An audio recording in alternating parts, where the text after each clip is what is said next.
चलिए आइए बच्चों स्टार्ट करते हैं। ऑनलाइन वाले बच्चों कंफर्म करें, volume clear, screen visible. Yes sir. आइए आज का अपना सबसे पहले तो हाँ टारगेट रखते हैं फॉरेन एक्सचेंज बीओपी। ये दोनों छोटे छोटे चैप्टर हैं और इसके बाद एक बड़ा चैप्टर उठाएंगे एडीएस, या तो पूरा वाला 789 या फिर नेशनल इनकम, डिपेंडिंग अपॉन क्या लग रहा है उस टाइम पे। आइए सबसे पहले तो बच्चों फॉरेन एक्सचेंज रेट की बात करने जा रहे हैं। फॉरेन एक्सचेंज रेट का मतलब क्या है, जैसे कि जब हम बात कर रहे हैं इंडिया के कॉन्टेक्स्ट में, इंडिया जो कि हो गया एक डोमेस्टिक कंट्री और यूएसए जो कि हो गया फॉरेन कंट्री। अब इंडिया की जो अपनी करेंसी है उसे बोलते हैं आईएनआर और यूएस की जो करेंसी है उसे बोलते हैं यूएस डॉलर। तो इसे बोलते हैं फॉरेन करेंसी, इसे बोलते हैं फॉरेक्स, फॉरेन करेंसी। अब आपस में ये दोनों करेंसीज किस रेट में एक्सचेंज हो रही हैं, rupees is to US dollar. इस एक्सचेंज रेट को, क्या एक्सचेंज रेट रहेगा, इस एक्सचेंज रेट को ही हम यहाँ पे स्टडी करते हैं कि एक्सचेंज रेट आया कैसे। तो foreign exchange refers to all currencies other than domestic currency. India के कॉन्टेक्स्ट में इंडिया हो गया डोमेस्टिक करेंसी। जब आप फर्दर सीनियर लेवल पे आएंगे यानी कि कॉलेज लेवल पे स्टडी करेंगे तो आपको अलग अलग कंट्रीज के पॉइंट ऑफ व्यू से भी पढ़ाया जाएगा। Of a given country, foreign exchange rate का मतलब क्या है, देखो फॉरेन एक्सचेंज का मतलब क्या हो गया, एक अलग चीज। Foreign exchange rate refers to the rate at which one currency is exchange for other currency. For example अगर मैं आपको यहाँ पे दिखाऊं, ये रहा, आज तो हमारी मार्केट्स वगैरह बंद है बट वैसे देखिए, जैसे यहाँ पे देखिए 1 US dollar is equal to 86.94। कितना था तब, 83। मतलब साल के स्टार्टिंग में जब आपका एकेडमिक ईयर शुरू हुआ तो 83 चल रहा था और एकेडमिक ईयर खत्म होते होते आपका 86 पहुंच गया। तो इसे बोलते हैं फॉरेन एक्सचेंज रेट। कि भैया आपका अगर फॉरेन कॉन्टेक्स्ट में देखें, एक US dollar is equal to how much rupees. अगर रुपी के कॉन्टेक्स्ट में देखेंगे तो एक रुपए के बदले में व्हाट इज डॉलर। फिर आते हैं बच्चों एप्रिसिएशन डेप्रिसिएशन, आइए इसको भी स्टडी करते हैं। अब होता क्या है, जैसे मान लीजिए 1 US dollar is equal to ₹80। अब अगर ये घट के 70 पे पहुंच गया और ये बढ़ के 80 पे 90 पे पहुंच गया, तो अगर 80 से हम 70 पे पहुंच गए तो ये अच्छी बात है, इसे बोलते हैं एप्रिसिएशन। किसका एप्रिसिएशन, ऑफ डोमेस्टिक करेंसी। और अगर $1 90 रुपए पे पहुंच गया तो इसे बोलेंगे डेप्रिसिएशन। किसका depreciation, of domestic currency, that is INR.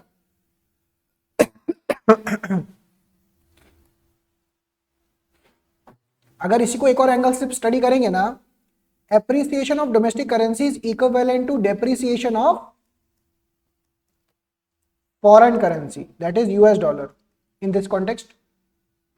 और अगर इंडियन करेंसी डेप्रिशिएट हो रही है तो यूएस डॉलर क्या हो रहा होगा, एप्रिसिएशन ऑफ यूएस डॉलर। तो जो भी आपके 12वीं क्लास में हम रिवीजन कर रहे होते हैं वो किसके एंगल से कर रहे होते हैं, इंडियन करेंसी के पॉइंट ऑफ व्यू से, यानी कि इंडिया के कॉन्टेक्स्ट में पढ़ रहे होते हैं। तो अगर एप्रिसिएशन हो रहा है तो इससे क्या इंपैक्ट पड़ेगा, आइए 1 2 3 4 करके समझते हैं। सबसे पहले तो अगर हमारी डोमेस्टिक करेंसी एप्रिशिएट हो रही है तो इसे होगा क्या, एक्सपोर्ट्स कम हो जाएंगे, इंपोर्ट्स बढ़ जाएंगे और जो आपका नेशनल इनकम है वो घट जाएगा। अब होता क्या है कि एक्सपोर्ट कम क्यों हो रहे हैं, आइए इसको एक समझने की कोशिश करते हैं। जैसे मान लीजिए ये ऐसे बनाते हैं, ये एक इंपोर्टर हो गया, ठीक है। अब होता क्या है कि ये अमेरिका से कहीं किसी भी और कंट्री से सामान मंगवा रहे हैं, गुड्स मंगवा रहे हैं आप, और उसके बदले में पेमेंट कर रहे हैं मान लो $1000 की। अब अगर $1 का रेट 80 रुपए का है तो इस बंदे को पेमेंट कितना करना पड़ेगा? 80,000 रुपए का। बट अगर ये $1 गिर के 70 रुपए हो जाए, मतलब डॉलर डेप्रिशिएट हो जाए, इंडियन करेंसी अप्रिशिएट हो जाए, इंडियन करेंसी अप्रिशिएट हो जाए, तो ये 70,000 रुपए पे पहुंच जाएगा। यानी कि इंपोर्टर को सिर्फ यूएसए को 70,000 रुपए देने। तो इंपोर्टर के लिए तो फायदा हो गया ना, उसके लिए ये सामान चीप हो गया, सस्ता हो गया।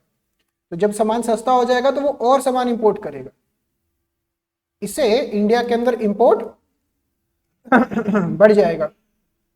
यानी कि जब करेंसी एप्रिशिएट होती है तो एक्सपोर्ट्स कम हो जाते हैं, इंपोर्ट्स बढ़ जाते हैं और नेशनल इनकम घट जाता है। अब नेशनल इनकम क्यों घटता है? क्योंकि नेशनल इनकम का एक फॉर्मूला होता था C+I+G+X-M। अब एक्सपोर्ट घट गया, इंपोर्ट बढ़ गया, तो ऑटोमेटिकली नेट एक्सपोर्ट कम हो जाएगा। जब नेट एक्सपोर्ट कम हो जाएगा तो आपका नेशनल इनकम भी कम हो जाएगा। ऑनलाइन वाले बच्चों ये समझ में आता है हमें? यस। आप माइक्रो इकोनॉमिक्स चालू करिए भाई साहब। हेलो माइक्रो, ये पेपर छोड़ दीजिए, पेपर मैं डिस्कस करूंगा। माइक्रो बुक है, निकालो, चालू करो। दूसरी तरफ अगर करेंसी, इंडियन करेंसी डेप्रिशिएट हो गया तो इसका उल्टा इफेक्ट आएगा। क्या क्या हो जाएगा? एक्सपोर्ट्स बढ़ जाएगा, इंपोर्ट्स कम हो जाएगा और इसकी वजह से अल्टीमेटली नेशनल इनकम बढ़ जाएगा। आप ऐसा समझिए। अब मुझे ये बात बताइए, अगर डॉलर एप्रिशिएट हो रहा है और इंडियन करेंसी डेप्रिशिएट हो रही है तो इसकी वजह से लॉन्ग रन में क्या इंपैक्ट आना चाहिए? लॉन्ग रन में ये इंपैक्ट आना चाहिए कि इंडिया का एक्सपोर्ट्स बढ़ जाना चाहिए, मेक इन इंडिया सक्सेसफुल होना चाहिए, इंपोर्ट्स घट जाना चाहिए और नेशनल इनकम अल्टीमेटली बढ़ना चाहिए। ऐसा इंपैक्ट पड़ना चाहिए इन दी लॉन्ग रन। तो यही चीज यहां पे लिखी भी हुई है, appreciation of currency when the value of domestic currency increases. जैसे $1 इज इक्वल टू 80 रुपीज से ये हो गया $1 is equal to rupees 70। When the value of domestic currency increases in relation to foreign currency due to demand and supply forces in free market, ये क्या लिखा है भी बात करते हैं। It is termed as appreciation of the domestic currency. Depreciation क्या होगा बच्चों? इसका उल्टा depreciation of domestic currency occurs when the value of domestic currency decreases in relation to the value of foreign currency under flexible exchange rate. $1 is equal to 80 rupees और ये बढ़ के हो जाए 90। इसका लिखिए यहां पे साइड पे। इसकी वजह से इंपैक्ट क्या आएगा? एक्सपोर्ट्स कम हो जाएगा, लिखो, इंपोर्ट बढ़ जाएगा और नेशनल इनकम घट जाएगा, लिखो। और डेप्रिसिएशन ऑफ करेंसी की वजह से क्या होगा? एक्सपोर्ट बढ़ जाएगा, इंपोर्ट कम हो जाएगा और नेशनल इनकम बढ़ जाएगा। तो याद रखना है आपको कि पेपर में ही लिख के आना है। लिखिए इसको। अब बच्चों 3 तरीके के एक्सचेंज रेट सिस्टम्स होते हैं। आप इसको थोड़ा सा याद करने के अंदाज से ऐसे याद रखिएगा। 3 एक्सचेंज रेट सिस्टम्स होते हैं mainly. Fixed exchange rate system,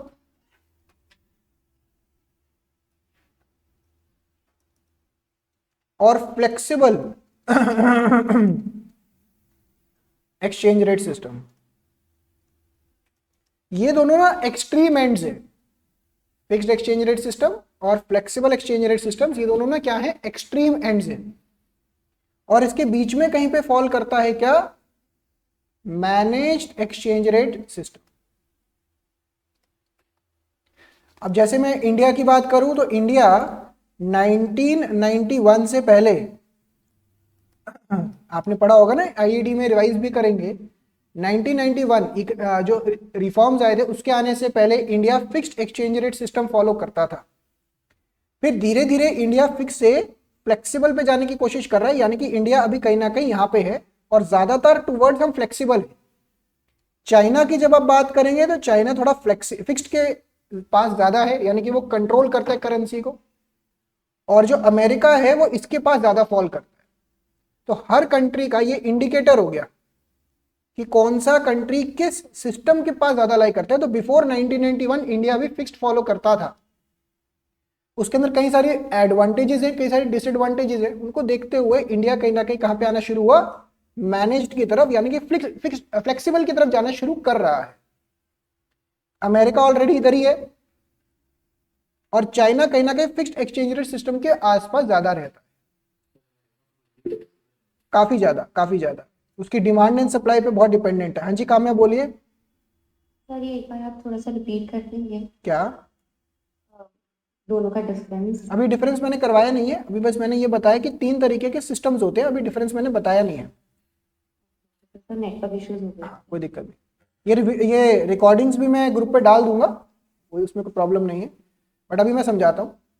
तो ये 3 तरीके के सिस्टम्स हो गए हमारे यहाँ पे। अब होता क्या है बच्चों इसके अंदर, फिक्स्ड एक्सचेंज रेट सिस्टम, पहला टाइप ऑफ सिस्टम की हम बात करने जा रहे हैं।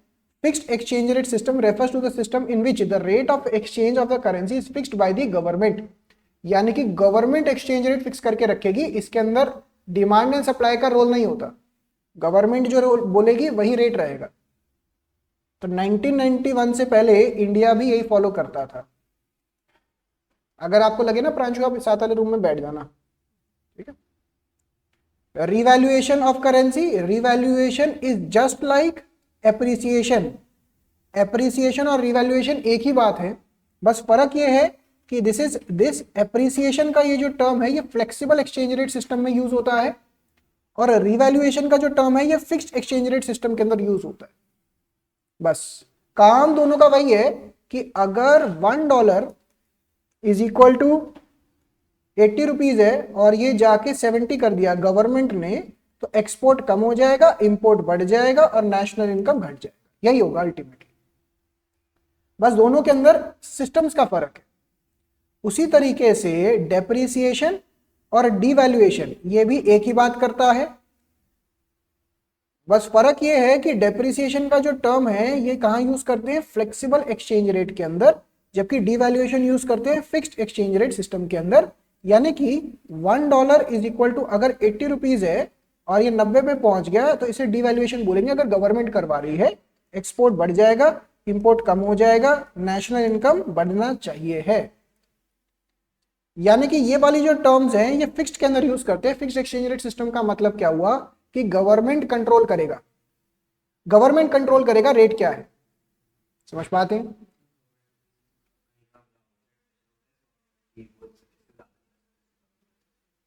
देखो आपने कोई भी वैल्यू रखा, जैसे ये तो थोड़ा डिटेल में चला जाएगा बट चलो रिकैप कर ही लेते हैं। अब फिक्स्ड एक्सचेंज रेट सिस्टम में गवर्नमेंट कहती है $1 इज इक्वल टू मान लो 10 रुपए, तो ये $1 इज इक्वल टू 10 रुपए करने के लिए उसको जस्टिफाई भी करना पड़ेगा कि आप कैसे 10 रुपए रख रहे हो। यानी कि इसको रखने के लिए सरकार को अपने पास फॉरेन एक्सचेंज रिजर्व्स रखने पड़ेंगे और हैवी गोल्ड रिजर्व्स भी रखने पड़ेंगे। गोल्ड रिजर्व्स हो गए, फॉरेन एक्सचेंज हो गया, और इंटरनेशनल कुछ बॉन्ड्स वगैरह भी रख सकते हैं। तो उसको रख के फिर आप जस्टिफाई करते हो कि हाँ भाई ये वैल्यू रख रहे हैं रुपए की। तो बिना ऐसे नहीं कि कुछ भी, तो ऑब्वियसली सारी पॉलिसीज का, चीजों का प्रेशर तो आप पे पड़ेगा ही, उसमें तो कोई डाउट ही नहीं है। तभी 1991 के बाद इंडिया फ्लेक्सिबल की तरफ मूव करना ज्यादा शुरू हो गया है, क्योंकि इस फिक्स्ड एक्सचेंज रेट सिस्टम से जो इंडिया जैसी इकोनॉमी है इसके ऊपर प्रेशर बहुत था। इंडिया की करेंसी डेप्रिसिएशन की साइड पे जाती है ज्यादातर, आप देखेंगे तो उस वजह से इंडिया के ऊपर प्रेशर बहुत था ये सब रखने का। तो इंडिया की करेंसी धीरे धीरे उन्होंने सिस्टम ही बदलना शुरू कर दिया। अब इसके मेरिट्स क्या है फिक्स्ड एक्सचेंज रेट सिस्टम के, और डीमेरिट्स क्या है? मेरिट्स क्या है? इट प्रिवेंट्स कैपिटल आउटफ्लो, क्योंकि बाहर इन्वेस्टर वगैरह को पता है कि एक्सचेंज रेट क्या रहने वाला है, वो फिक्स्ड है। It stops speculation in the foreign exchange market. Speculation का मतलब क्या होता है बच्चों? आप कोई ऐसी लक बेस्ड एक्टिविटी कर रहे हो, जैसे आज के टाइम पे फॉरेन एक्सचेंज मार्केट के अंदर बहुत होता है ना, डॉलर ऊपर जाएगा नीचे जाएगा, वो स्पेकुलेशन खत्म हो जाता है ना। आपको पता है कि आज $1 10 रुपए का है, आज से 2 महीने बाद भी इतना ही होगा, तो स्पेकुलेशन नहीं करेंगे आप। आज के टाइम पे लोग इस पे बहुत जुआ खेलते हैं, कहते हैं कि डॉलर बढ़ेगा घटेगा, ये होगा वो होगा, तो उसे स्पेकुलेशन बोलते हैं। Next, it forces the government to check inflation, मतलब वन ऑफ द पॉलिसीज, मतलब ये इन्फ्लेशन चेक रखने में भी हेल्प कर सकता है। अगेन उसके अंदर डिटेल में आपको नहीं जाना है अभी। डीमेरिट्स क्या है? It discourages the objective of having free markets, मतलब फ्लेक्सिबल एक्सचेंज रेट सिस्टम के कंपैरिजन में ये ज्यादा रिस्ट्रिक्शंस रखेगा। इट में इन्वॉल्व अंडर वैल्यूएशन और ओवर वैल्यूएशन ऑफ करेंसी। आपने तो बोल दिया $1 का रेट 10 रुपए है, गवर्नमेंट ने बोल दिया, बट पता लग रहा है हकीकत में अगर फ्री मार्केट के हिसाब से देखो तो ये 30 रुपए का है। आप समझ रहे हो? आप तो कह रहे हो कि नहीं $1 10 रुपए का है, बट वाकई में मार्केट में उसका वैल्यू कितना चल रहा है? 30 रुपए का। तो ये बहुत रिस्ट्रेन करता था। मैं इसको ऐसे समझाता हूं, जब 1991 के बाद गवर्नमेंट ने न्यू इकोनॉमिक रिफॉर्म्स इंट्रोड्यूस करिए, याद करिए आईईडी चैप्टर नंबर 3, तो इन पे मॉनेटरी फंड आईएमएफ ने बहुत सारी कंडीशन रखी थी, याद आता है, जिसमें से एक कंडीशन ये भी था कि आप अपनी करेंसी को डीवैल्यू करोगे। अगर आपको याद है बड़े अच्छे से तो मैं बुक में से पढ़वा भी दूंगा, आप अपनी करेंसी को डीवैल्यू करिए, क्योंकि इंडिया की करेंसी उस टाइम पे ओवर वैल्यू दिख रही थी। कह रहे थे इतना रुपए है बट इतना वैल्यू था नहीं। तो इससे अंडर वैल्यूएशन या ओवर वैल्यूएशन का प्रॉब्लम हो सकता है। जो मार्केट के अंदर उसकी वैल्यू होनी चाहिए वो नहीं दिखती, ट्रू वैल्यू नहीं दिखती। चाइना तो ये करता है बिल्कुल। चाइना का रीजन अलग है, बट अगेन अभी वो लंबी डिस्कशन हो जाएगी। अगला आता है flexible exchange rate system. Flexible exchange rate system का मतलब क्या हुआ? जो डिमांड एंड सप्लाई पे फोकस करता है। इसके ऊपर डायग्राम्स भी आते हैं बच्चों, मैं इसके ना डायग्राम्स आपकी बुक में से पिक करवाता हूं। पहले तो फ्लेक्सिबल एक्सचेंज रेट सिस्टम का मतलब क्या होता है? It refers to a system in which the rate of exchange is determined by the forces of demand and supply of different currencies in foreign exchange market. तो यहाँ पे demand and supply पे ज्यादा डिपेंडेंट होगा, ठीक है ना।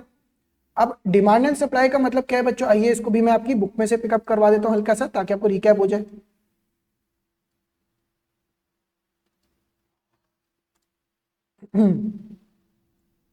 जैसे ये देखिए, ये रिप्रेजेंट कर रहा है demand of foreign exchange. Demand downward sloping है। इसका रीजन क्या होता है कि अगर एक्सचेंज रेट बढ़ेगा तो डिमांड कम हो जाएगा, अगर घटेगा तो डिमांड बढ़ जाएगा। अब डिमांड आता कैसे है देश के अंदर? इन सब चीजों से। वो सारी चीजें जिससे पैसा या डॉलर, पैसा नहीं डॉलर, इंडिया से बाहर जाएगा, जो आउटफ्लो क्रिएट करेगा वो क्या हो जाएगा? Demand for foreign exchange. जैसे आप में से कोई बच्चा अगर बाहर पढ़ने जाता है इंडिया से, तो आप बाहर की यूनिवर्सिटीज को डॉलर दोगे तो आउटफ्लो हो जाएगा, वो डिमांड रिप्रेजेंट करेगा। कहां कहां आता है डिमांड? इंपोर्ट्स के अंदर। जब आप बाहर से सामान इंपोर्ट कर रहे हो, टूरिज्म, बाहर घूमने जा रहे हो। Unilateral transfer sent to abroad, आप यहां से किसी को बाहर भेज रहे हो, यूनिलैटरल। यूनिलैटरल का मतलब क्या होता है? One way transaction. कोई आप purchase of assets in foreign countries कर रहे हो, इंडिया से बाहर कहीं पे परचेज कर रहे हो एसेट्स। स्पेकुलेशन, कोई आप स्पेकुलेशन कर रहे हो कि भैया आपको लग रहा है कि प्राइस बढ़ेगा घटेगा, आपने डॉलर खरीद के रख लिया, ऐसा भी हो सकता है। Repayment of international loans etcetera. Crux क्या है? अल्टीमेटली कोई भी ऐसी चीज जिसकी वजह से डॉलर इंडिया से बाहर जाएगा, दैट विल रिप्रेजेंट डिमांड। दूसरी तरफ इसी का उल्टा आता है सप्लाई। सप्लाई क्या होता है बच्चों? Upward sloping curve. सप्लाई क्या रिप्रेजेंट करता है? सप्लाई क्या रिप्रेजेंट करता है बच्चों? सप्लाई रिप्रेजेंट करता है कि अगर डॉलर का रेट बढ़ेगा तो साथ ही साथ सप्लाई भी बढ़ना चाहिए है। जरूरी नहीं होता कि ऐसा हर बारी हो, बट ऐसा होना चाहिए है, ये इंडिकेशन दे रहे हैं।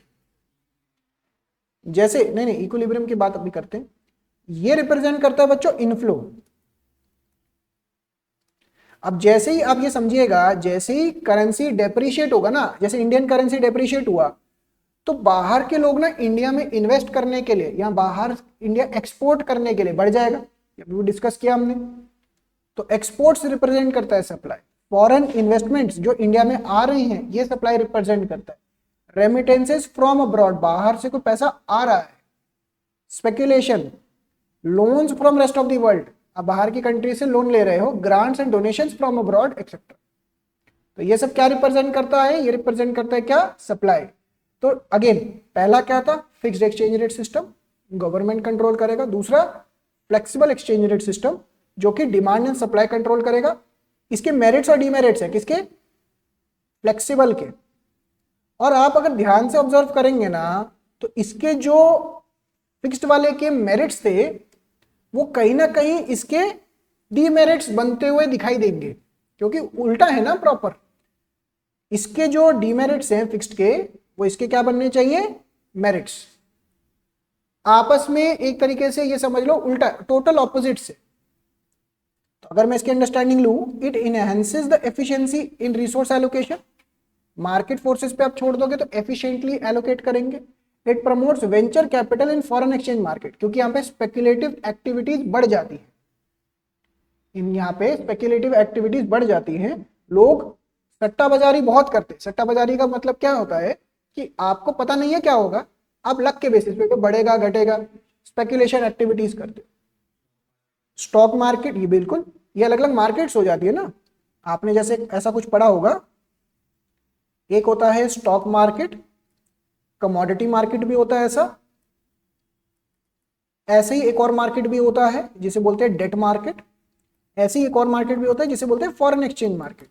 और वैसे अभी एग्जैक्टली मैंने चेक नहीं किया, बट लास्ट जब मैंने चेक किया था तो स्टॉक मार्केट से भी बड़ा मार्केट है फॉरेन एक्सचेंज मार्केट। अभी चेक करना पड़ेगा अगेन, एक बार देख लीजिएगा। तो stock market, foreign exchange market भी होता है जहां पे फॉरेन करेंसीज, ना ही केवल डॉलर, बाकी वर्ल्ड की सारी करेंसीज खरीदी बेची जाती है।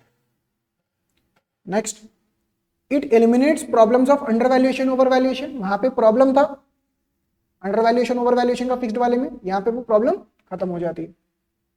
It creates the situation of market instability, demerit, stability नहीं रहती ना। अब जैसे इंडिया के अंदर आप समझिए, जैसे ये डेप्रिशिएट होना शुरू हुआ, इंडिया के अंदर से फॉरेन, एक सेकेंड बच्चों, एक सेकेंड होल्ड करिएगा। हाँ जी, हाँ बोलो, हाँ बोलो, कोई अर्जेंट है, बोलो बोलो, हाँ हाँ बोलो बोलो। हम्म,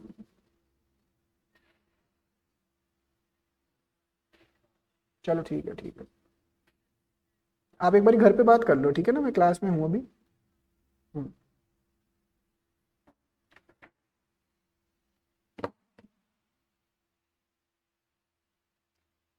हम्म हाँ जी।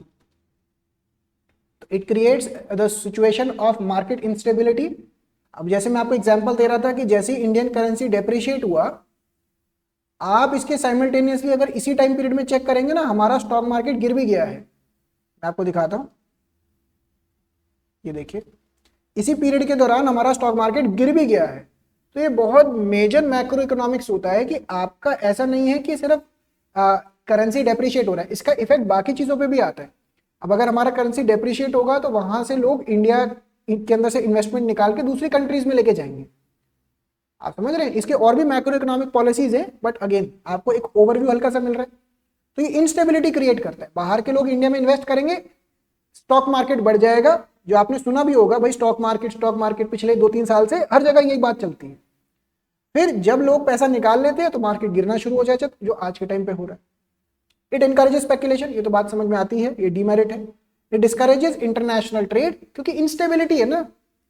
इंटरनेशनल इन्वेस्टर्स या इंटरनेशनल ट्रेडर्स स्टेबिलिटी चाहते हैं।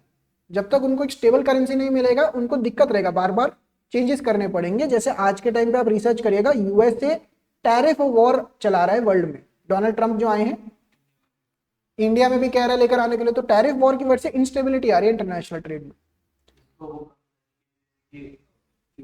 करते करते करते कोई नहीं, वो थोड़ा लंबा हो जाएगा डिस्कशन। तीसरा आता है बच्चों मैनेज्ड फ्लोटिंग रेट। तीसरे टाइप आता है मैनेज्ड फ्लोटिंग रेट सिस्टम। ये basically combination of the two हो गया। मेजॉरिटी कंट्रीज इसके ऊपर ही है, मतलब जैसे ऐसा समझ लीजिए स्केल है, मैंने एक स्केल बना दिया। कोई कंट्री या तो फिक्स्ड के पास है, कोई फ्लेक्सिबल के पास है, कोई कंट्री इसके बीच में चल रहा है। तो उस पर डिपेंड कर रहा है कि इकोनॉमी कितना किसकी तरफ टिल्ट कर रहा है। तो स्केल यही है। refers to a system in which foreign exchange rate is determined by the market forces, demand and supply, and central bank is the key participant to stabilize the value of currency in case of extreme appreciation or depreciation. क्या बात समझ में आया? Reasons and sources of demand, ये तो पढ़ लिया हमने। अभी डिमांड के सोर्सेज क्या होते हैं और सप्लाई के सोर्सेज क्या होते हैं, ये हम ऑलरेडी स्टडी कर चुके हैं। डिमांड क्या बताता है? आउटफ्लो। और सप्लाई क्या बताता है? इनफ्लो। ये बात समझ में आया पूरा। अब बच्चों इसका इक्विलिब्रियम डिटरमाइन करने के लिए ये डायग्राम बहुत जरूरी है, ये पेपर में आ सकता है, आपकी बुक्स में भी गिवन है, इसको ध्यान से समझ लीजिए। रेड पेन फॉलो करिएगा। ये रहा ओरिजिनल डिमांड कर्व, ये रहा ओरिजिनल सप्लाई कर्व।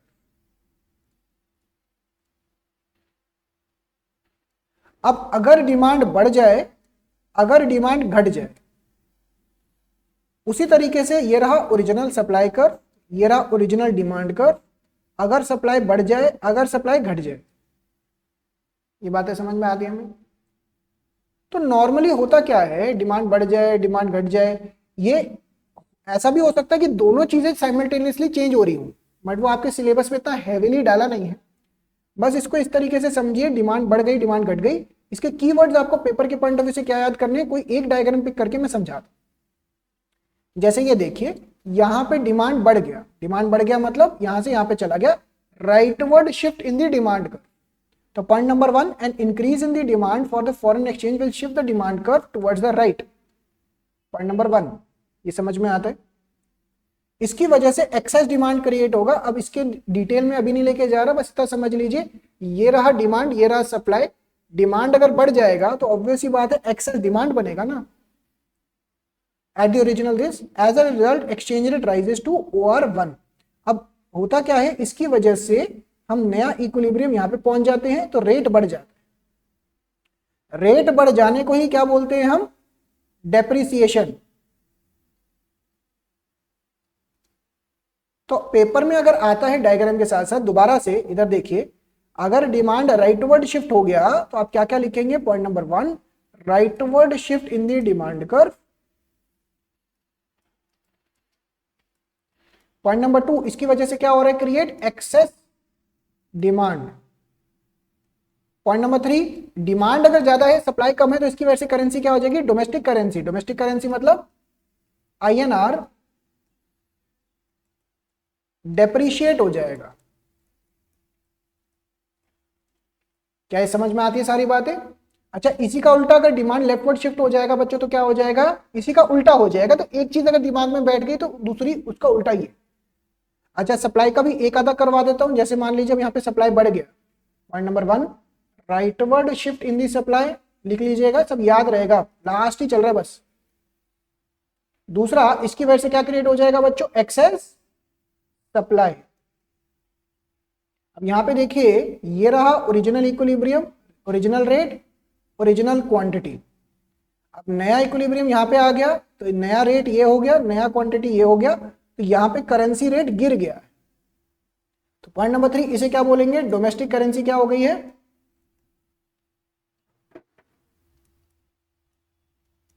बोलो, एप्रिशिएट। डोमेस्टिक करेंसी एप्रिशिएट हो गई। क्या समझ में आया। तो कोई भी केस आ सकता है चारों में से, क्या समझ में आता है, फटाफट से लिखिए इसको।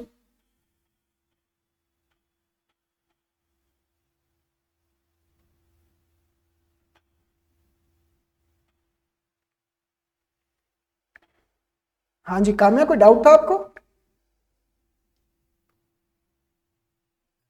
वो सब वो पहले का यहाँ अच्छा, क्या कर, कौन सा चैप्टर कर रहे हो, कुछ भी नहीं किया तब से घर पे, क्यों, तो कल कुछ नहीं किया, क्यों।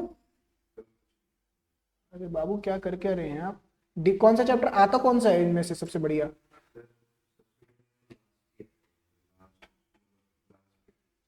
हाँ, वहीं से स्टार्ट करो, पहला नहीं आता छोड़ दीजिए, अभी पहले जो आता है वो करो।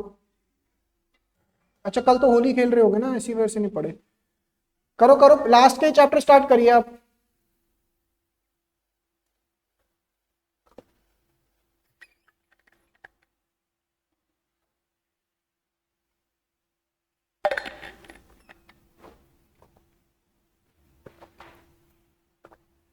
डन।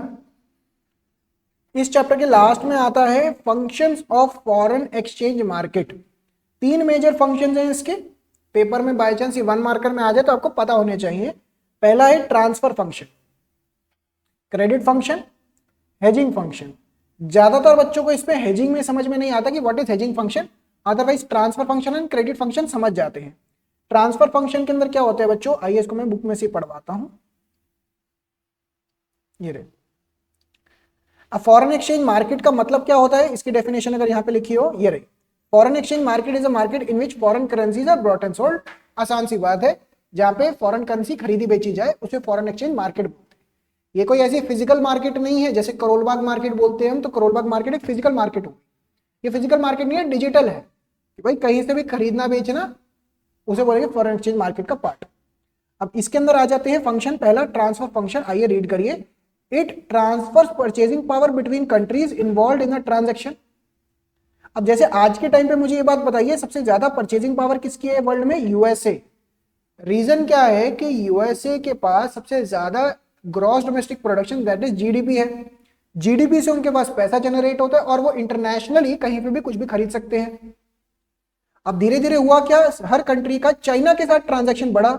आपको पता होगा मैन्युफैक्चरिंग ज्यादातर कहां होती है? चाइना में। तो चाइना के पास धीरे धीरे परचेजिंग पावर बढ़ना शुरू हो गया।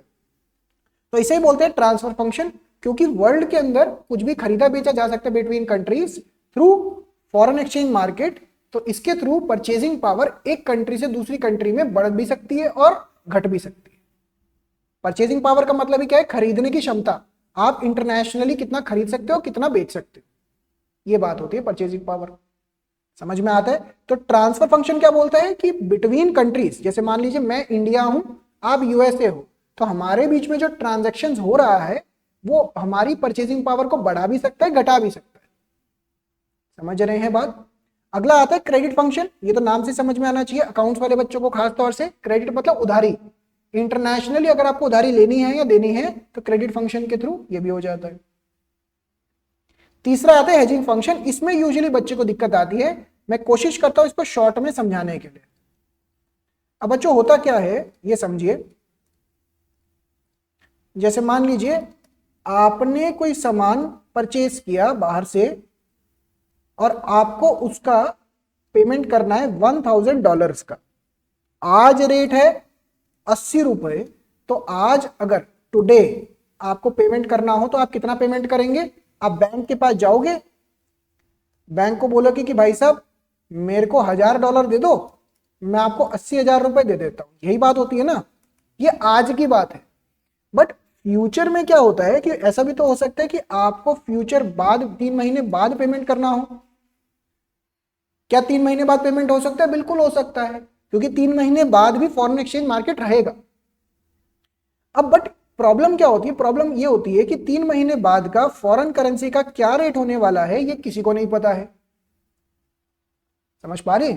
अब फॉरेन करेंसी का क्या रेट होगा कि किसी को नहीं पता। तो ये जो बंदा है, इंपोर्टर है, ये क्या करता है, अपनी सेफ्टी के लिए बैंक के साथ एक डील कर लेता है। ध्यान से सुनना वर्डिंग्स।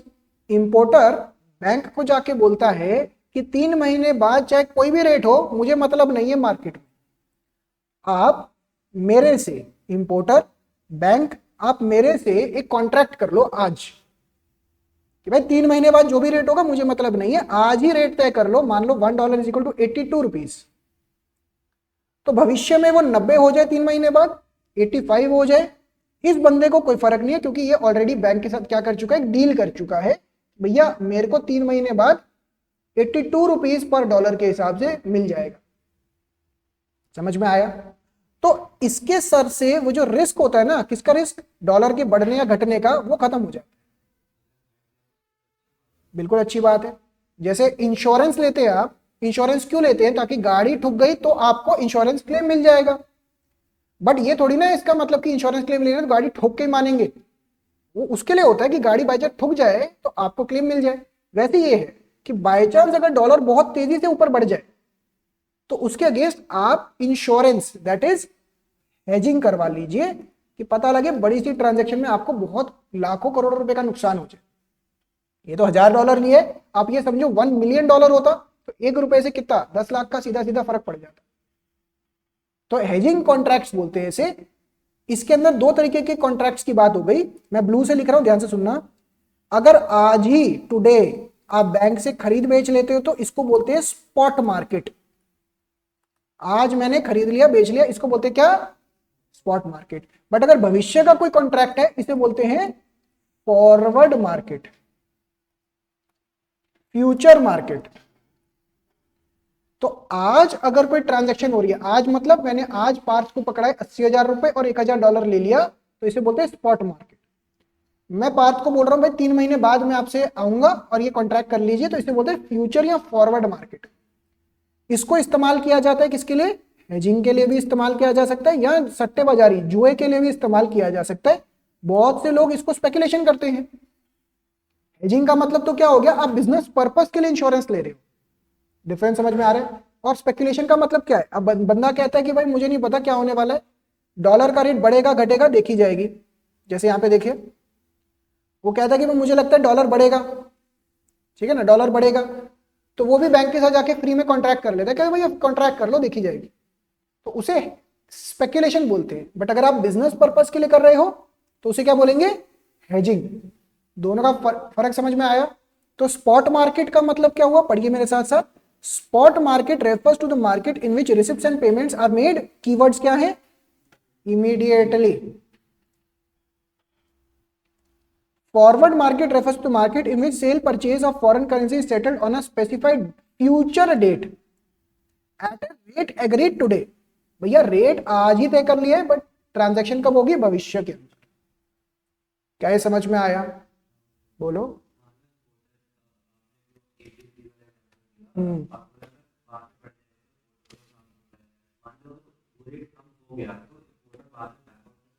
हाँ हाँ, कोई दिक्कत नहीं है। इंश्योरेंस किसके लिए होता है कि अगर आपको क्लेम लेना है तो लो, नहीं लेना तो ना लो। अगर वो इंश्योरेंस, आपने इंश्योरेंस लेके रखी कि अगर ठुक जाए तो, है ना, तो अगर नहीं ठुकी तो आप नहीं लोगे। अगर रेट आपने सोचा 85 तक जाएगा तो आप इंश्योरेंस यानी कि हेजिंग का कॉन्ट्रैक्ट एग्जीक्यूट कर लोगे। बट अगर नहीं गया तो आपको उसके बदले में ना, जैसे प्रीमियम पे करते हो आप इंश्योरेंस में, वैसे ही बैंक को एक कमीशन देनी पड़ती है, वो कमीशन आपको नुकसान होगा ही होगा। ठीक है, तो अगर रेट कम हो गया मतलब इंडियन करेंसी अप्रिशिएट होगी तो मत दो, मत क्लेम मत करो हेजिंग का कॉन्ट्रैक्ट, कोई दिक्कत नहीं। ये बच्चों इसके सिनोनिम्स है। जैसे फिक्स्ड एक्सचेंज रेट सिस्टम को पेग्ड एक्सचेंज रेट सिस्टम भी बोलते हैं, फ्लेक्सिबल को फ्लोटिंग, मैनेज्ड को dirty floating, demand of foreign exchange outflow, supply inflow. इसी के साथ आपका फॉरेन एक्सचेंज का चैप्टर कंप्लीट होता है। ऑनलाइन वाले बच्चों को डाउट्स है हमें? No sir. चलिए आइए आगे बढ़ते हैं फिर। अगला चैप्टर आता है बच्चों balance of payment, very simple chapter. आइए सबसे पहले मैं इसका एक, यहाँ पे ना लास्ट में आपके पास जगह होगी, इसी के अंदर पहले मैं समझाता हूं फिर आपसे बात करते हैं।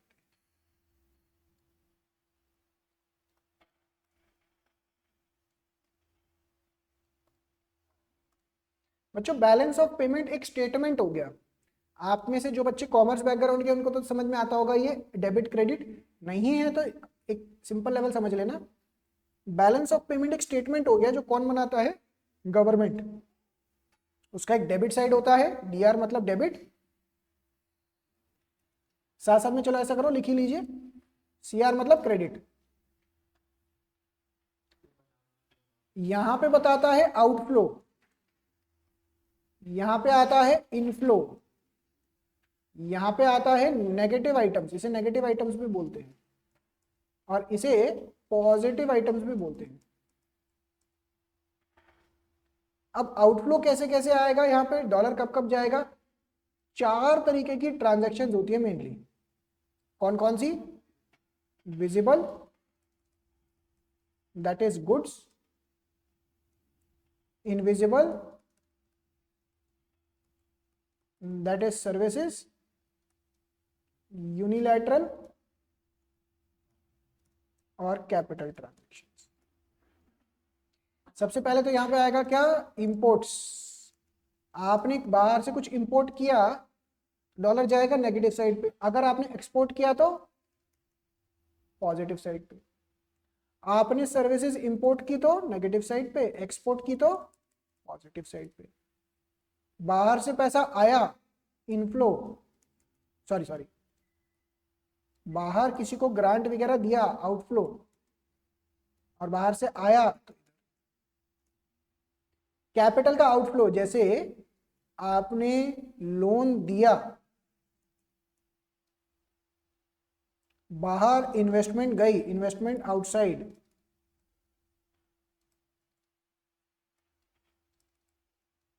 यहां पे क्या है, आपने लोन लिया, इन्वेस्टमेंट इनटू इंडिया एक्सेट्रा। तो ये आपका टोटल क्या बन जाता है, एक बीओपी का स्टेटमेंट। 4 तरीके के ट्रांजैक्शंस ही हैं, इन चारों को हम इकोनॉमिक ट्रांजैक्शंस भी बोलते हैं। अच्छा, अगर मैं इन चारों की बात कर रहा हूं, मैं इसको ना ऐसे ब्लू से बनाता हूं साइड पे, अगर मैं इन चारों ट्रांजैक्शंस की बात कर रहा हूं तो उसे बोलेंगे बीओपी। अगर मैं सिर्फ गुड्स की बात कर रहा हूं तो बीओटी।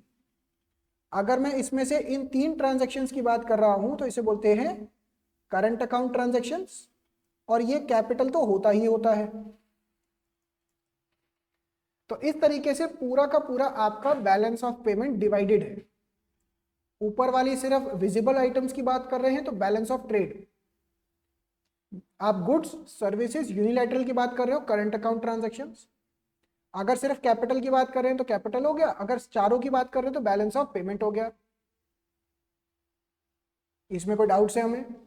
फटाफट से इसको ड्रॉ करिए, चैप्टर पूरा इसी के आसपास रिवॉल्व करता है। इसके अंदर से इंपॉर्टेंट चीजें मैं सारी मार्क करवा देता हूं, अभी समझा देता हूं, ये चैप्टर फिनिश।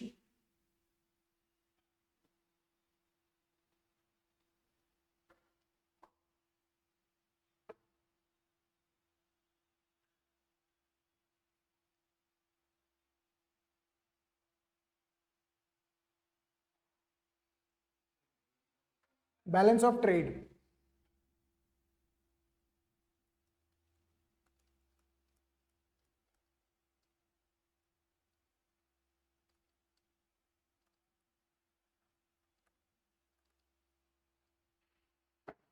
डन। चलिए आगे बढ़े, फिर हो गया।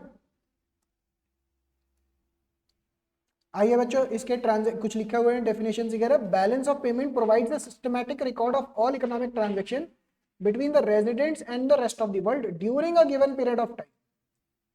तो बच्चों during a period of time मतलब ये क्या बन गया, फ्लो कॉन्सेप्ट।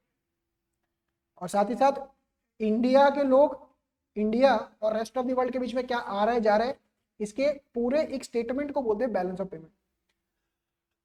इसमें इकोनॉमिक ट्रांजैक्शंस का मतलब क्या है, विजिबल, इनविजिबल, यूनिलैटरल, कैपिटल। इसमें रेजिडेंट्स का मतलब क्या है, ये ना आप नेशनल इनकम के चैप्टर में पढ़ते हो, what is the meaning of residents.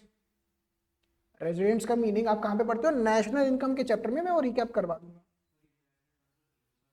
हाँ, जो वन वे ट्रांजेक्शन होती है, जिसके बदले में आपको कुछ भी देना नहीं होता है। अब इसके अंदर जो फॉर्मेट वगैरह है, एक सेकेंड मैं 1 मिनट दिखा देता हूँ। नहीं, इसमें लिखा नहीं है, मैं इसको ना बुक में से दिखाता हूँ आपकी। ये देखिए स्ट्रक्चर कैसे बना होता है बीओपी का।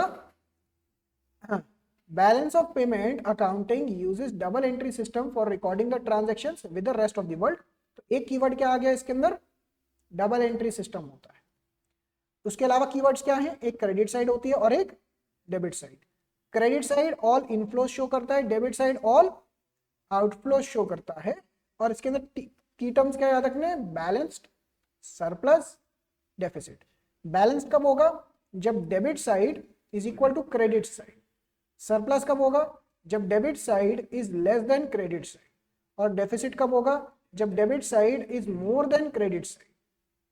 अच्छा, यहां पे ना इन्होंने डेबिट क्रेडिट को एक और नाम भी दे रखा है, वो भी मैं यहाँ पे डायग्राम के अंदर लिख देता हूं। इसको ये बोल रहे हैं पेमेंट साइड, और इसको ये बोल रहे हैं रिसिप्ट साइड। तो आपको ना सारे सिनोनिम्स पता होने चाहिए एमसीक्यूज के पॉइंट ऑफ व्यू से। आप समझ रहे हैं ये बात को? नेक्स्ट, अब balance of trade. Balance of trade का मतलब क्या है बच्चों, सिर्फ ही किससे बात करता है, विजिबल आइटम्स के साथ, उसके एक्सपोर्ट इंपोर्ट के साथ। करंट अकाउंट किसके साथ बात करता है, goods services and unilateral transfers. Current account के कंपोनेंट्स ये चारों हो गए। Capital accounts all those transactions that cause a change in assets and liabilities of a country. ये इंपॉर्टेंट है बच्चों, इसको ढंग से कर लीजिएगा, कंपोनेंट्स ऑफ कैपिटल अकाउंट्स। आइए इस चीज को समझाने के लिए मैं बुक का सहारा लेता हूं। ये देखिए आपको बस इतना बताना है कि कैपिटल अकाउंट का, अच्छा दोबारा से, कैपिटल अकाउंट ट्रांजैक्शन का मतलब क्या है? जिसकी वजह से देश के रेजिडेंट्स या देश की एसेट लाइबिलिटी पे फर्क पड़ रहा है। या तो एसेट बढ़ेगा घटेगा या लाइबिलिटी बढ़ेगा घटेगा। इतना समझ में आता है?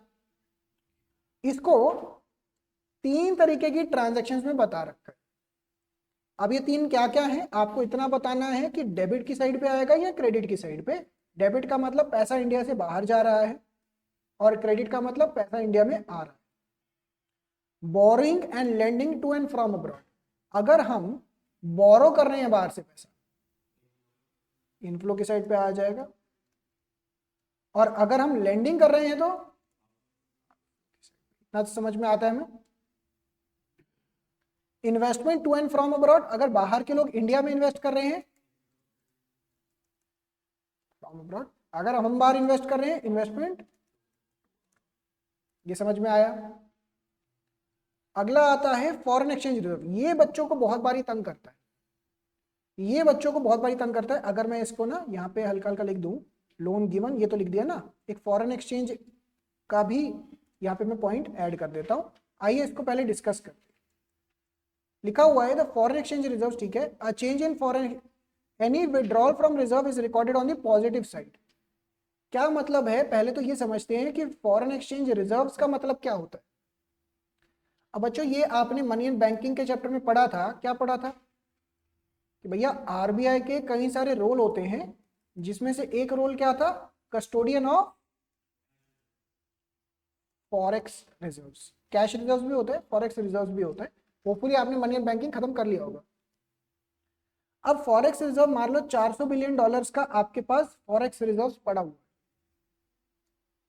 इंडिया के आरबीआई के पास फॉरेन एक्सचेंज रिजर्व $400 बिलियन का पड़ा हुआ है। अब वो क्या करता है, इसके अंदर से $350 बिलियन ही रिजर्व रह जाता है। यानी कि RBI foreign exchange reserve 50 billion का कहां पे इंट्रोड्यूस कर दिया इन्होंने? फॉरेक्स की मार्केट में। बोलिए हाँ या ना। मान लीजिए आप आरबीआई हैं और फॉरेन एक्सचेंज मार्केट अलग है। आपके पास $400 बिलियन पड़ा है, वो मार्केट में तो नहीं है ना, वो अलग से आपके पास पड़ा। समझ रहे? अब आपने अपना डॉलर मार्केट में डाल दिया, क्या मैं ऐसा नहीं बोल सकता ये फॉरेन एक्सचेंज मार्केट में एक तरीके से इनफ्लो हो गया है? आ गया ना, मार्केट में डॉलर आ गया। मेरे हिसाब से फिजिकल फॉर्म तो नहीं होता होगा, डिजिटल फॉर्म ही चलता होगा। पहले वो था कि फिजिकल फॉर्म होता था कि भाई आपने सारी चीजें फिजिकल फॉर्म में रखनी है। जैसे डिजिटलाइजेशन आई है तो मेरे हिसाब से डिजिटल फॉर्म में होता होगा। बट अगेन ये समझ में आया? तो क्या मैं ऐसा बोल सकता हूं कि अगर आप अपने फॉरेक्स रिजर्व में से फॉरेन करेंसी विड्रॉ कर रहे हो, निकाल रहे हो, तो ये कहां जाएगा? कहां? मार्केट में जाएगा, मतलब इकोनॉमी में जाएगा। तो ये रिप्रेजेंट करेगा inflow, that is credit side of BOP पे आ जाएगा। आया समझ में ये? और अगर यही 400 से बढ़ के $450 बिलियन हो जाए तो ये उल्टा डेबिट साइड पे रिप्रेजेंट करेगा। इसी चीज को यहाँ पे भी लिखा हुआ है, any withdrawal from reserve is recorded on the positive side, any addition to reserve is recorded on the negative side. तो अगर मैं इसको यहाँ पे लिखना चाहूं, विड्रॉल फ्रॉम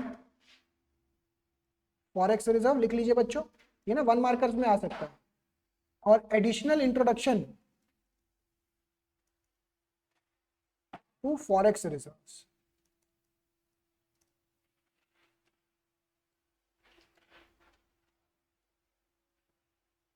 समझ में आता है? ये कैपिटल की ना 3 एग्जाम्पल भी हो गए हैं यहाँ पे। तो अगर आप ये पूरा बीओपी का फॉर्मेट याद कर लिया ना, आपको, मेरे को नहीं लगता कि कुछ और जरूरत पड़ेगा, इसमें सब कुछ कवर्ड है। क्लियर है यहां तक? तो हम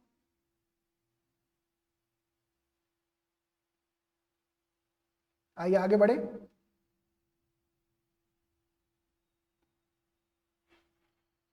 नेक्स्ट, ये कंपोनेंट्स हो गए बच्चों, हमारे तीनों कंपोनेंट्स हो गए यहाँ पे। अच्छा, एक ना ये बड़ा ढंग से याद कर लीजिएगा, difference between autonomous and accommodating items. Paper में ये डिफरेंस एज इट इज आने के बड़े चांसेस है। अच्छा, आपको ये तो समझ में आता है what is deficit, what is surplus, इतना तो समझ में आ गए ना सारे टर्म्स। ऑटोनॉमस ट्रांजेक्शन्स बच्चों वो ट्रांजेक्शन जो इस पर्पज से हो रही हैं कि हमें प्रॉफिट हो या लॉस। जैसे टाटा ग्रुप है बच्चों, मुझे बात आई है, टाटा ग्रुप बाहर से पैसा लेने का या बाहर लोन देने का किस पॉइंट ऑफ व्यू से सोचेगा? प्रॉफिट मोटिव के दिमाग में रखते।